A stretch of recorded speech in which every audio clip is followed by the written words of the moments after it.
Olá, hoje vamos resolver o exercício 9.2 e 9.5. O exercício 9.5 é como se fosse um item B do 9.2. Usando o método das equações diferenciais de equilíbrio, esboce os diagramas de esforços internos, rotação e flecha das vigas abaixo. E o 9.5, né? Determine o valor de M para que A. Não haja tensões de tração na parte inferior da viga do trecho BD e B. O ponto C não se desloque verticalmente. Aí ele dá a solução para você do que você tem que encontrar. Bom, você já nota que ele já pediu o método das equações diferenciais de equilíbrio, então vamos lá. Note que temos a convenção de sinais usual da resistência dos materiais, e ela será a que vamos usar. Note que não temos esforços além dos transversais, logo teremos a equação da viga a ser utilizada. Vamos definir o carregamento agora. Cuidado com os m's, você já deve saber que eles são condições de contorno. O primeiro esforço relativo ao carregamento que encontramos é o início do carregamento Q0 para baixo, que vai de L sobre 4 até 3L sobre 4. Observe que encerramos, em outras palavras, forçamos a zero, a função relativa ao carregamento usando uma função de sinal contrário, 3L sobre 4. Então, a partir desse trecho, ele vai ser zero. Posteriormente, temos as singularidades relativas a RYD e a RYD em L sobre 4 e 3L sobre 4, respectivamente. Agora sim, vamos tratar das condições de contorno. Observe que da convenção em A, M é negativo. Ele está no sentido anti-horário. Em E, ele também é negativo, sentido anti-horário. Perdão, sentido horário. São dois M's diferentes, né? São dois torques aplicados diferentes, mas o valor é o mesmo, por isso que eu acabei falando ele. Observe que também nas extremidades temos V igual a zero, pois não temos nenhuma reação suporte, nem temos força, não temos nada. Note também que em B, em E, os suportes impedem o deslocamento vertical, tendo então neles zero para o deslocamento. Conhecendo todos os passos anteriores, podemos integrar as equações. E observe que, por fim, ficamos com 6 incógnitas. Lembre-se que temos 6 condições de contorno. Então, a priori, estamos no caminho certo. Eu digo a priori porque aqui a gente não errou, mas a gente poderia, sem querer, ter esquecido de integrar alguma coisa. Enfim, você tem que tomar cuidado com isso, com os números que você está operando. Bom, vamos substituir as condições de contorno. Note que só temos condições de contorno relativas a cisalhante, momento fletor e deslocamento. Portanto, selecione essas equações para utilizarmos na substituição. Assim como nos exercícios anteriores, eu separei as coisas que nós conhecemos das que nós não conhecemos, porque nesse exercício eu não usarei substituição como método de solução de sistemas lineares.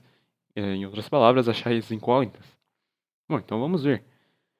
Substituindo a cortante de valor 0 em x igual a 0, temos C1 igual a 0. Sabendo isso e substituindo x igual a L no cortante, temos RYB mais RYD igual a Q0L sobre 2.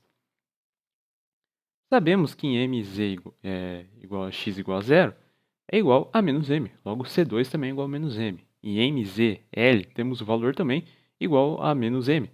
Também, perdão, o que resolvendo as contas temos 3RYD mais RYD igual a Q0L. Vou falar de novo, 3RYD de bola mais RYD de dado igual a Q0L, para não ficar nenhuma dúvida.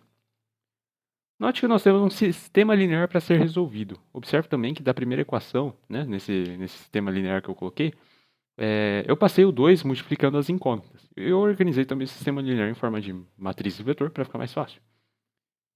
Agora, note que interessante que nós podemos usar a regra de Cramer.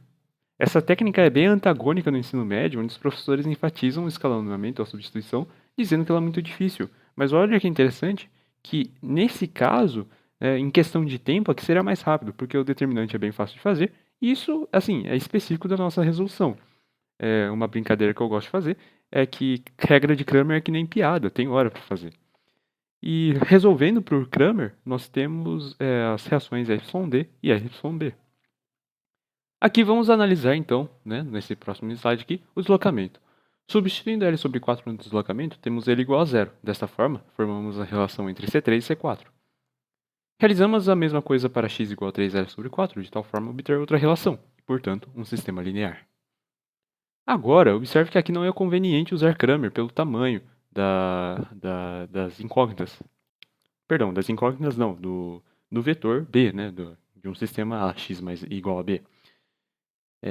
E é mais interessante usar o método da inversão matricial, uma vez que L é diferente de zero, e, portanto, o determinante não pode ser zero. E então, invertendo A, temos essa matriz, que é multiplicado pelo vetor b, nos retorna C3 e C4. E fazendo as contas finais, obtemos seus valores de fato. Desta forma, obtemos as equações finais e podemos desenhar nosso carregamento. Agora vamos traçar o gráfico. Vamos novamente utilizar o método da análise gráfica porque é bem complicado tentar destrinchar equação por equação. Primeiro, inevitavelmente, temos que analisar a função do esforço cortante. Porém, observe que ela começa em zero, valendo 0 até L sobre 4, onde assume o valor de um salto que decai para uma reta passando por 0 em L sobre 2 até 3L sobre 4. Posteriormente, temos a subtração desta reta em 3L sobre 4. Agora analisemos o momento fletor. Observe que temos menos m, que vai até L sobre 4. Menos m, no caso, é C2, então a função tem que começar com C2. A partir de L sobre 4, iniciamos uma parábola para baixo, pois lembre-se que a integral da reta é a parábola, e seu coeficiente era negativo. Outra forma de tentar chegar é analisar a área, que é decrescente, porém positiva até L sobre 2, onde temos um ponto de máximo. Quando eu digo a área, eu estou analisando a área da função anterior, né? No caso do esforço cortante aqui. Falando de novo, a partir deste, a área do esforço cortante se torna negativa. Após 3L sobre 4, a área para de crescer e volta a ser uma constante. Observe que se analisarmos como uma referência em L sobre 2, o cortante é uma função ímpar e o momento fletor uma função par. No gráfico de deflexão, observe que integramos a constante do momento fletor. Note que é uma constante negativa, portanto iniciamos com uma reta de coeficiente negativo. No entanto, a constante inicial da deflexão era C3, né? E ela é positiva, então começamos a reta na parte positiva. Observe que a área do momento fletor começa a variar de forma cúbica a partir de L sobre 4, reduzindo o crescimento da área negativa até chegar no ponto de zero, onde era o mínimo na curva de deflexão. Dessa forma, a partir desse ponto, a área começa a ficar positiva, o que induz a curva para cima, ao ponto de que faz com que esta passe por zero em L sobre 2. A partir de L sobre 2, temos o máximo crescimento da área. Porém, observe que nossa viga é simétrica. Nesse caso, para o nosso carregamento, a deflexão é análoga a uma função ímpar, onde o zero, né, da função ímpar seria o L sobre 2, formando o formato contrário, né, do outro lado do carregamento. Podemos fazer a mesma análise para o deslocamento. Conhecendo a constante C4, começamos crescendo com a curva, uma vez que a área inicial da deflexão é positiva. No caso, C4 é negativo. No ponto onde a deflexão chega a zero, temos o máximo da nossa curva, que posteriormente começa a descer, por causa que a área somada, né, torna-se negativa. Isso continua ocorrendo a partir de L sobre 4, mas de uma forma mais acentuada, considerando que a derivada dessa parte da curva é uma função cúbica, e isso até L sobre 2.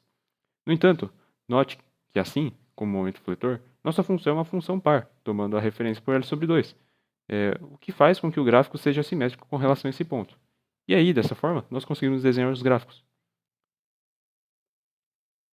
Agora vamos tratar do exercício 9.5. Determine o valor de m para que A. Não haja tensões de tração na parte inferior da viga no trecho BD e B. O ponto C não se desloque verticalmente. Aí dele dá a solução. Então, para A, queremos que para um y negativo no trecho BD, tenhamos uma tensão igual ou menor que zero, né? Visto que a tração seria uma tensão positiva. Então, em outras palavras, nós queremos compressão ou ausência de compressão não, mas assim, ausência de tensão, né? No outro problema B, o exercício quer que você determine um M de tal forma que C não se desloque. Então vamos lá. Analisando, observamos que da fórmula sempre I ZZ é positivo. Y é negativo e com outro sinal de negativo fica positivo. Logo, quem precisa obedecer essa restrição, no fim, é o momento fletor, né? MZX. É aqui eu trabalhei um pouco de forma a tirar os termos que não aparecerão nesse trecho.